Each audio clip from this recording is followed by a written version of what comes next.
नमस्कार, आप देख रहे हैं हमारी खास पेशकश लीगल हेल्पलाइन। मैं हूं आपके साथ रेशु त्यागी। अपने इस लोकप्रिय कार्यक्रम में हम रोजमर्रा की जिंदगी की समस्याओं से जुड़े कानूनी मसलों पर आपकी शंकाओं का समाधान करते हैं। आज हम काला धन से जुड़ी कानूनी जानकारी आपको देने जा रहे हैं। टैक्स बचाने के लिए लोग अलग अलग तरीकों का इस्तेमाल करते हैं। यहाँ तक कि कई लोग तो विदेश में भी अपनी संपत्ति छुपा कर रखते हैं। काला धन उस इनकम को कहा जा सकता है जिसमें टैक्स की देनदारी बनती है, लेकिन उसकी जानकारी टैक्स डिपार्टमेंट को नहीं दी जाती है।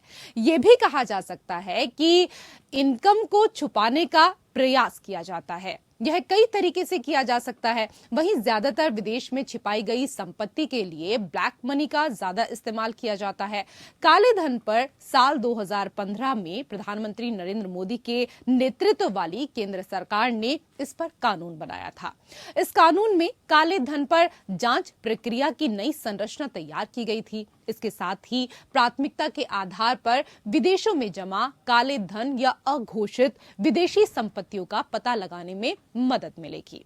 इस कानून में सजा का प्रावधान भी ज्यादा है और कार्रवाई करने को लेकर भी कड़े नियम बनाए गए हैं। ब्लैक मनी कानून 2015 में विदेश में काला धन छुपाने पर 10 वर्ष के कठोर कारावास की सजा का प्रावधान है। टैक्स चोरी करने वालों पर 300% जुर्माना लगता है। तो ये थी कुछ बुनियादी जानकारी काले धन से जुड़ी। कानूनी जानकारी विस्तार से हमारे आज के कानूनी विशेषज्ञ अधिवक्ता ऋषिपाल सिंह जी आपको देने वाले हैं। सर, बहुत बहुत स्वागत है आपका हमारे खास कार्यक्रम में। नमस्कार ऋषि। तो ऋषिपाल जी, आपको काले धन से जुड़े तमाम कानूनी पहलुओं की आज जानकारी देने वाले हैं। अगर आपका कोई भी सवाल है तो आप फोन करके राय ले सकते हैं। फोन लाइंस खुल चुकी हैं। हमारे 2 नंबर हैं, इन पर आप डायल कर सकते हैं। नंबर आपकी टीवी स्क्रीन पर 012061279337। एक और नंबर है, इसको भी आप डायल कर सकते हैं 012061279338।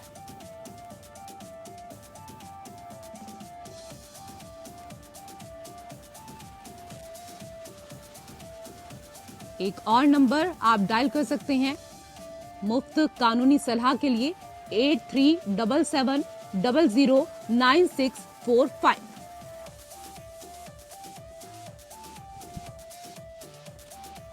काले धन से जुड़ी कानूनी जानकारी के लिए आप कॉल करें और फोन लाइंस खुली हुई हैं। अगर इससे संबंधित आपका कोई भी सवाल है तो आप कॉल कर सकते हैं। सर, सबसे पहले हमारे तमाम दर्शकों को ये बताइए कि कानून में काले धन को किस तरीके से परिभाषित किया गया है। देखिए ऋषि, पहले जैसे आपने अपनी इंट्रोडक्शन में नहीं बताया, काले धन का अर्थ वो है जो अकाउंटेबल नहीं, जिसको हमने कहीं भी काउंट नहीं कर रखा। हमारे इसके ऊपर हम इनकम टैक्स नहीं देते, अपनी बुक्स ऑफ अकाउंट में वो अकाउंट मेंशन नहीं, यानी उसका कोई खाता नहीं है। ऐसा नहीं है कि कैश रखना अपने नहीं। ऐसी बहुत सी संस्थाएं हो सकती है जिनके पास बहुत सारा कैश भी आता है। फॉर एग्जाम्पल के लिए कोई स्कूल हो सकता है, फॉर एग्जाम्पल के लिए तो कोई हॉस्पिटल हो सकता है, कोई चैरिटेबल ट्रस्ट हो सकता है, कोई मंदिर हो सकता है। लेकिन काला धन वो होता है जो आपके पास, जो आप बताना चाहते हैं, जो आपका अकाउंट है, आप उस अकाउंट क्लियर नहीं कर पा रहे कि ये अमाउंट जो है ये कहाँ से आया हुआ है, उसकी सोर्स आपके पास नहीं। जिस अमाउंट की सोर्स आपके पास नहीं होती, उसकी जिसके अकाउंट आपके पास नहीं होता और आप बता नहीं सकते, तो वो आपको काले धन के रूप में किया जाता है। और उस पर सरकार जो अपनी कार्रवाई, जैसे अपने इंट्रोडक्शन में बताया, कानूनी कार्रवाई, पैसा जब्त है और जो आप नहीं बता सकते जेल तक का। जी सर, कई सारे सवाल हैं हमारे दर्शकों के लिए। सर, ये भी बताएं कि अगर कोई संपत्ति या आय टैक्स के दायरे में नहीं आता है, तब भी क्या इसका रिटर्न भरना अनिवार्य होगा?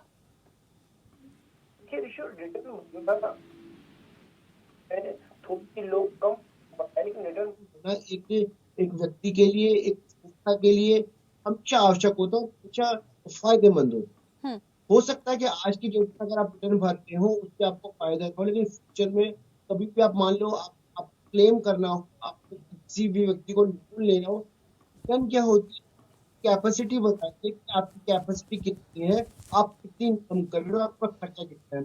वो मैटर ऑफ चांस की बात है कि आपकी जो इनकम है, आपके खर्चों के बाद वो इतनी है कि उसके अंदर आपको इनकम टैक्स देने के लिए आप नहीं बचता है। लेकिन इनकम टैक्स रिटर्न जो होती है वो किसी व्यक्ति के लिए भी, एक संस्था के हमेशा फायदेमंद होता है, और उससे जो है आपको कभी नुकसान नहीं होगा। दूसरी बात, ऐसी संस्थाएं होती है जो अगर मान लीजिए किसी को देना होता है, कई बार वो प्राइवेट जॉब के अंदर जब जाते हैं तो वो प्राइवेट जो आपके रिटर्न है वो पर, और बहुत सारी संस्थाएं हैं, तो रिटर्न कानून हमेशा के लिए आपके लिए आवश्यक है, चाहे आपके इनकम हो, तब भी रिटर्न भरना चाहिए। वो जो है इन जो जो इनका जो प्रायोरिटी है उसमें होता है, परमानेंट नंबर में हमेशा एंटर कराना चाहिए, उससे कभी नहीं होता है। सर ये बताइए कि आयकर विभाग कब छापा मार सकता है, क्या नियम का पालन करना होगा? देखिए, आयकर विभाग को जब भी कोई जानकारी ये मिलती है कि किसी भी व्यक्ति के पास उसके पास जो उसकी आय से ज्यादा संपत्ति है या कैश की जितनी क्वांटिटी वो रख सकता है उससे ज्यादा उसने कैश रखा हुआ है, तो ऐसी स्थिति में आयकर विभाग जो है वो बिना किसी पूर्व सूचना के किसी व्यक्ति के पास जो है वो छापा मार सकता है और तुरंत जो उसके जो अकाउंट है और वो जो कैश है वो सीज कर सकता है। जिस व्यक्ति के पास वो कैश हो कैश को उसको सीज कर सकता है। इसके अलावा अगर उनको ऐसा लगता है कि कैश किसी बंद मतलब कोई बिल्डिंग है, कोई ऐसी संस्था या कोई ऐसा रूम है जहाँ बंद है, तो उसको भी क्या है वो तोड़ के कैश को निकाल सकते हैं। और कैश की पूरी जो जानकारी होती है जो व्यक्ति वहाँ मौजूद होते हैं उसको पूरी जानकारी देके बतानी होती है कैश का अकाउंट क्या है। अगर वो कैश के बारे में नहीं बता पाता है तो ऐसा समझा जाए तो सारा धन जो काला धन है और उसके ऊपर टैक्स उसको जो प्रोविजन ऑफ लॉ है उसके हिसाब से जो है सारा पेनल लॉ भी लगेगा, फाइन भी लगेगा और कुछ लगेगा। अगर वो किसी का एजेंट है तो ऐसी स्थिति में जो जिसका एजेंट है जो मालिक है वो बुलाया जाएगा, उसके साथ अकाउंट दिए जाएंगे और वो नहीं बनाया जाएगा तो जैसे एजेंट पे कार्रवाई होती है उसके साथ साथ जो है उससे संबंधित मास्टर है या मालिक है उसके ऊपर ही पूरी कार्रवाई होगी। अगर वो कंपनी है तो फिर डायरेक्टर पर कार्रवाई होगी। जी सर, आपसे ये भी समझना चाहेंगे कि जिसके घर छापा पड़ा है उसके क्या कुछ हक होते हैं? देखिए रिशु, ये भी अपने आप में कानून में बहुत बड़ा पहलू है कि जो आयकर अधिकारी होते हैं या स्टेट होते हैं, अक्सर ये देखा जाता है कि जो स्टेट होती है, स्टेट क्या करती है कि अपने कानून है उस कानून का बहुत ज्यादा मिसयूज करते हैं और मिसयूज करते हैं। तो उस स्थिति में क्या है कि हमेशा ये आरोप लगता है कि वो कानून का मिसयूज कर रहे हैं तो अधिकारी जो है लोगों को परेशान कर रहे हैं। तो ऐसे में कानून में ये व्यवस्था बनाई गई है कि अगर मान लीजिए कोई व्यक्ति कानून का मिसयूज करता है और तो उसको अधिकार नहीं मिले। तो ऐसे जितने भी अधिकारी अगर मान लीजिए कभी भी जाते हैं कोई अगर मतलब किसी रेड पे जाते हैं तो उस व्यक्ति के पास भी सारे कानूनी अधिकार है। पहला कानूनी अधिकार तो वो ये है कि जब कोई व्यक्ति उसका रेड मारने जाता है तो वो उससे उसका आई कार्ड मांग सकता है कि आप मुझे अपना आई कार्ड दिखाइए और जिसके अंदर मैं ये जान सकूं कि आप जिस संस्था से मेरे पास आए हैं आप वहां से संबंधित हैं या नहीं है। उसके अलावा जितने और व्यक्ति हैं सबके आई कार्ड जांच कर सकते हैं, उनका क्रॉस चेक करना चाहिए, क्रॉस चेक कर सकता है। उसके अलावा किसी स्थिति में अगर मान लीजिए कोई स्पेशल वारंट इशू किया गया है तो उस वारंट की जांच कर सकता है। इसके अलावा जब भी उसको ऐसा लगता है कहीं पर भी ये अधिकारी जाके कोई चीज सीज कर रहे हैं और मैं चाहता हूँ कि मैं खुद या मेरा एजेंट जिस समय जिस समय वो रिकवरी होती है मैं उस समय वहाँ मौजूद रहूँ, तो उसको अधिकार होता है कि वो अपनी रिकवरी को अपने सामने करा सकता है और रिकवरी हो गई है तो उसकी गिनती भी अपने सामने करा सकता है कि कितनी गिनती है। और जिस बीच पंच है अगर वो पंच तो जो पुलिस होती है वो बुलाती है, जो आयकर अधिकारी होते हैं वो बुलाते हैं और उन पंचों के सामने वो लिख सकता है कि रिकवरी उसके सामने क्यों हुई। अगर उसको ऐसा लगता है कि रिकवरी में किसी भी तरीके से जो है उसमें डाउट है या उसको रिकवरी को गलत तरीके से किया गया तो उसको प्रोटेस्ट वो कर सकता है। जी, ये तो सर उस व्यक्ति की बात हुई जिसके घर पर छापा पड़ रहा है। वैसे छापा मारने के क्या कुछ नियम कानून होते हैं? देखिए, छापा मारने का सबसे पहला तो नियम यही है कि जो आयकर अधिकारी है उसके पास ये सुनिश्चित जानकारी होनी चाहिए। वो हिडन ट्रायल मेथड पे काम नहीं करेगा कि जाके जो उसका मनी जिस व्यक्ति के पास चला जाएगा। उसके पास सुनिश्चित जानकारी होनी चाहिए, लिखित में जानकारी होनी चाहिए, फला व्यक्ति ने जो है आयकर का कोई काला धन जो छुपा रखा है। और अगर उसको लगता है कि अगर उसको रिकवरी करने के लिए उसको किसी प्रकार की जो न्यायालयीय मोबाइल की आवश्यकता है तो आयकर वो भी ले सकता है।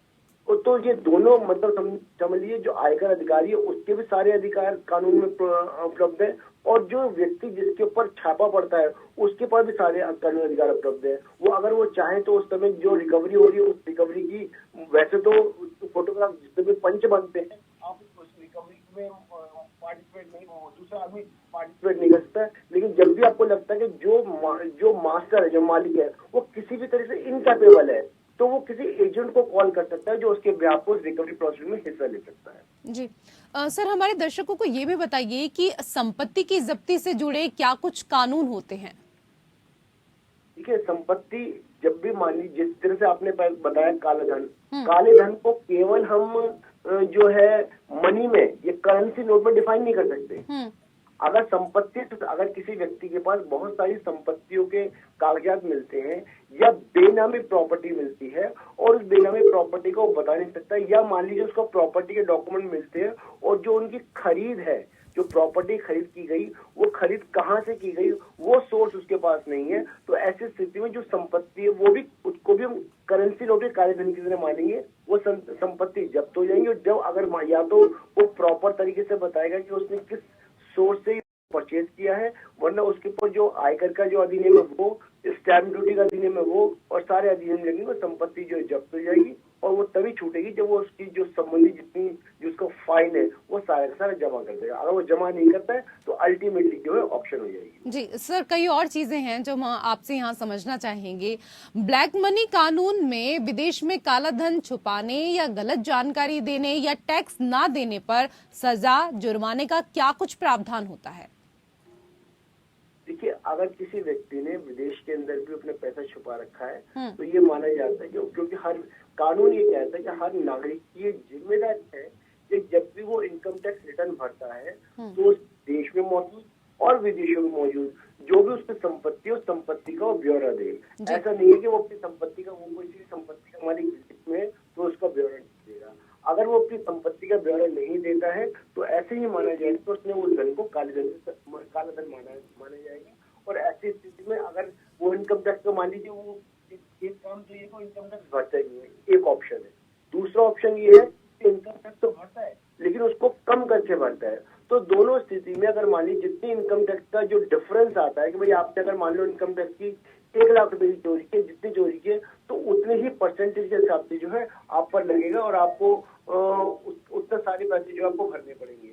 इसके अलावा अगर मान लीजिए आप लगातार वो कर रहे हैं, इस प्रोविजन को लगातार मतलब उसका वायलेशन कर रहे हैं, तो ऐसी स्थिति के अंदर भी जो पैनल जो वो ऑफेंस होते हैं वो वर्कआउट होते हैं और आपको अगर लगातार एक ऑफेंडर उसको यूज कर रहा है तो जेल तक का प्रोविजन है उसके पास। जी सर, विदेशी संपत्ति के खुलासे पर और क्या कुछ प्रावधान है? देखिए, अभी आपने देखा कुछ समय पहले ही जो विदेशी संपत्ति संबंधी जो बातें थी, जो सेंट्रल गवर्नमेंट है और उन्होंने प्रोविजन लाया कि उससे पहले से ज्यादा ही कानून को सख्त कर दिया गया है। जब विदेशी संपत्ति जो है उस संपत्ति को ये कह के नहीं छुपा सकते कि आपने विदेश में कमाई है। अगर आपने भारत में रहते हुए अगर उस संपत्ति से संबंधित कोई भी ट्रांजेक्शन है आपके भारत के अंदर है तो you are duty bound to disclose the transaction. आपको ट्रांजेक्शन डिस्क्लोज करनी पड़ेगी, आपको बताना पड़ता है जो संपत्ति कहाँ से मिली है। इसके अलावा अगर कोई व्यक्ति कोई मेल है तो उसकी संपत्ति, उसकी पत्नी संपत्ति और उसकी जो मतलब अनमैरिड जो डॉटर है उन सारी संपत्तियों को उसको बताना पड़ेगा। इसके बाहर की कोई संपत्ति होगी तो बेनामी संपत्ति एक्ट के अंदर वो अलग से प्रोविजन है, उसमें संपत्ति जब्त भी होती है और उसमें जेल का प्रोविजन भी है। जी सर, ये भी बताएं हमारे दर्शकों को कि सबूत के खोज और सबूत की पेशी पर अधिकारियों की क्या शक्तियां हैं? देखिए रिशु, सबसे इम्पोर्टेंट जब कोई भी केस होता है, कोई इन्वेस्टिगेशन होती है, अल्टीमेटली वो इन्वेस्टिगेशन जो होती है कोर्ट ऑफ लॉ के अंदर जाती है और हर व्यक्ति को ये अधिकार होता है कि वो ये साबित करे कि भाई उसने गलती नहीं की थी और ये जो उस पर केस लगाया गया वो सही था या गलत था। तो जो भी सबूत होते हैं, जो भी एविडेंसेस होते हैं, उन एविडेंस को कलेक्ट करने की आयकर अधिकारी की बहुत बहुत बड़ी शक्ति होती है। अगर उसको लगता है कि कोई ऐसा रिकॉर्ड है, कोई ऐसा बही खाता है या कोई भी ऐसी चीज है जो कि किसी खास जगह रखा है और जो कि उस अपराधी ने उसको बंद कर रखा है, छुपा रखा है, ताला लगा रखा है, तो ऐसी स्थिति में उसको अधिकार होता है कि ताले को तोड़ सकता है और उस रिकॉर्ड को वो बरामद कर सकता है। और उस रिकॉर्ड के बाद बरामद के बाद इंडियन एविडेंस एक्ट के हिसाब से जो प्रोविजन ऑफ लॉ है, उन प्रोविजन ऑफ लॉ के अंदर वो सारे के सारे जो एविडेंसेस हैं उस एक्यूज के ऊपर पुट किए जाते हैं। और अगर वो व्यक्ति नहीं बता पाता कि ये जो सबूत उसके सामने है उनका क्या आंसर, तो ऐसी स्थिति में ये माना जाएगा सारे सबूत उसके अगेंस्ट में। और जैसे और क्रिमिनल लॉ या सिविल लॉ की प्रोसीडिंग चलती है, इंडियन एविडेंस एक्ट के हिसाब से ऐसे उसको जवाब देना पड़ता है और अदरवाइज जो सारे सबूत है वो उसके खिलाफ जाते हैं और फिर कानून कार्रवाई करता है। जी, आयकर अधिकारियों के समक्ष कार्यवाही को न्यायिक कार्यवाही का दर्जा दिया गया है। सर, इसके बारे में भी विस्तार से आपसे समझना चाहेंगे।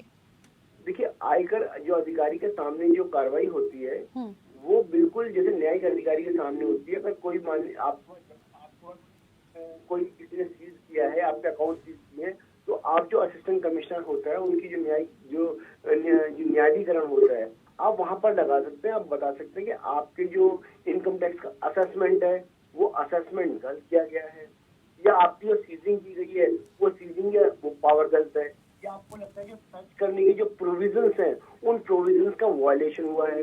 तो ऐसी स्थिति में उस जो न्यायाधिकरण के सामने आप जा सकते हैं और समस्त बातों को रख सकते हैं। और अगर उसको लगता है कि किसी भी तरीके से किसी भी नियम का वायलेशन हुआ है तो ऐसी स्थिति में उस न्यायिक अधिकारी को, जो न्यायाधिकरण के अधिकारी को ये पावर होती है कि वो प्रोसीडिंग को आपके अगेंस्ट में खत्म कर सकता है और जो अधिकारी उनके खिलाफ भी कार्रवाई कर सकता है। जी, अगर किसी पर आयकर की कार्रवाई हुई हो तो वो आयकर कमिश्नर के समक्ष कैसे और कब कोई गुहार लगा सकता है? क्या कुछ प्रोसेस होता है सर इसका?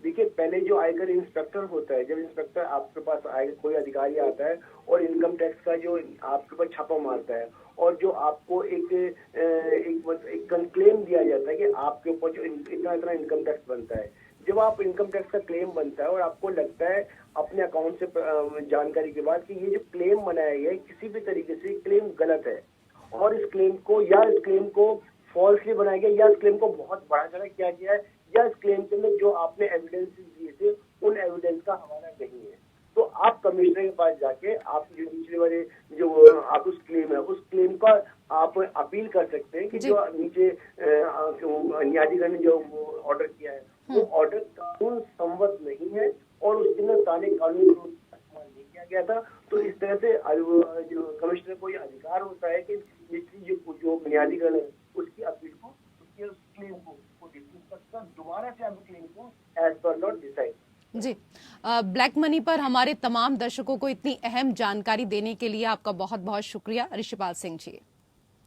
और इसी के साथ हमारे खास कार्यक्रम लीगल हेल्पलाइन में मेरे साथ फिलहाल इतना ही। नमस्कार।